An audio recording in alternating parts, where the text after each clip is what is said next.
ابو الحسن خرقانی درویش تھے، محمود غزنوی بادشاہ وقت تھا، کہتا میں دعا کرانے گیا تو میں نے وہی سمجھا جو سب کے بارے میں سمجھا جاتا ہے، گفٹ پہلے لے گیا، میں نے کہا 2 تھیلیاں اشرفیوں کی لے جاتا ہوں، بابا دعا صحیح کر دے گا، نذرانہ نہیں سود ہے پیران حرم کا۔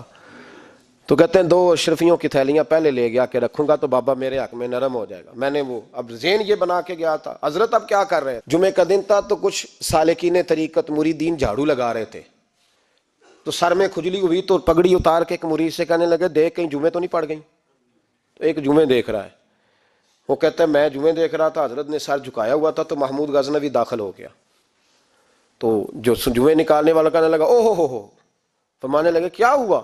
کہا حضور بادشاہ آ گیا۔ کہنے لگے چھوڑ، بادشاہ تو آتے جاتے رہتے ہیں، میں نے سمجھا تھا کوئی تگڑی سی جوں تیرے ہاتھ لگ گئی ہے، تو نے تو اس طرح کر کے شور مچایا جیسے بڑا کوئی انقلاب، بادشاہ آتے جاتے رہتے ہیں، بندہ یہ کیا ہو گیا، جوں دیکھ دھیان سے۔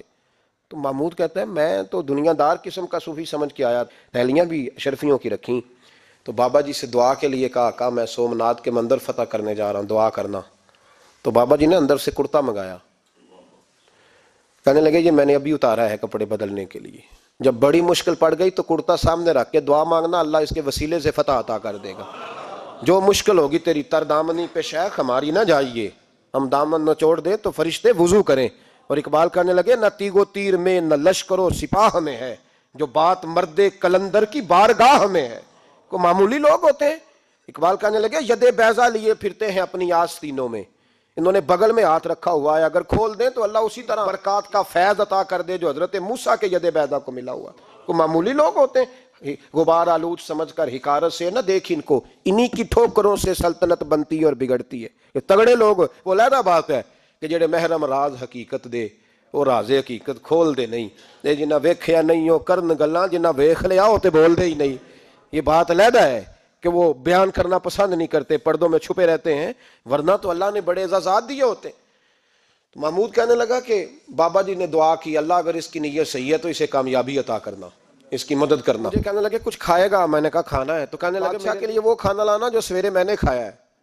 تو میں نے کہا پیروں کا لنگر ہوگا، ٹوٹے گوشت کی یخنی میں انہوں نے روٹیاں بریک کر کے ڈالی ہوں گی، حضرت کی صحت ٹھیک نہیں رہتی، گھٹنوں میں درد ہے، تو میں تو یہ سمجھا تھا کہ کوئی دیسی گھی کی چوری آئے گی، لیکن ٹکڑا آیا ایک روٹی کا، آدھا خشک ٹکڑا اور پانی کا پیالہ۔ تو کہتے ہیں میں نے اس کو کاٹ کے نا دانتوں کے ساتھ جب نگلنا چاہ تو یہاں اڑ گیا میرے گلے میں، کبھی اس طرح کا کھانا کھایا ہی نہیں تھا۔ تو کہتے ہیں حضرت نے دونوں اشرفیوں کی تھیلیاں اٹھا کے میری طرف پھینکی، کہنے لگے جس طرح ہمارا کھانا تیرے گلے میں اڑ گیا تیری دولت بھی ہمارے گلے میں اڑ جائے گی، اٹھ اور نکل، اللہ خیر کرے۔ کہتے ہیں میرے دل نے گواہی دی کہ یار یہ عام دنیا دار نہیں، یہ رب کریم کا بندہ ہے۔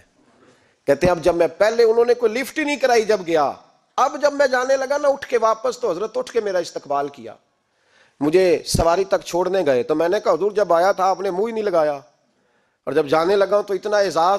فرمانے لگے جب تو آیا تھا تو بھی تو یہی سوچ رہا تھا نا کہ 2 اشرفیاں دوں گا تو بابا نرم ہو جائے گا، تو میں تجھے کیوں پروٹوکول دیتا؟ اب جاتی دفعہ تیرے دل نے بھی گواہی دی ہے کہ یہ کوئی دنیا دار نہیں، یہ رب کا بندہ ہے، تو رب کے بندے کے پاس آئے تو تیری عزت نہ کروں۔ عرض یہ کرنا چاہ رہا ہوں کہ اتنی لمبی چوڑی دنیا داری اس کو مقصود نہ بناؤ، یہ جب مقصود بن جاتی ہے تو بے کیف سجدے، بے سرور زندگی، کسی کا پیار نہیں رہتا۔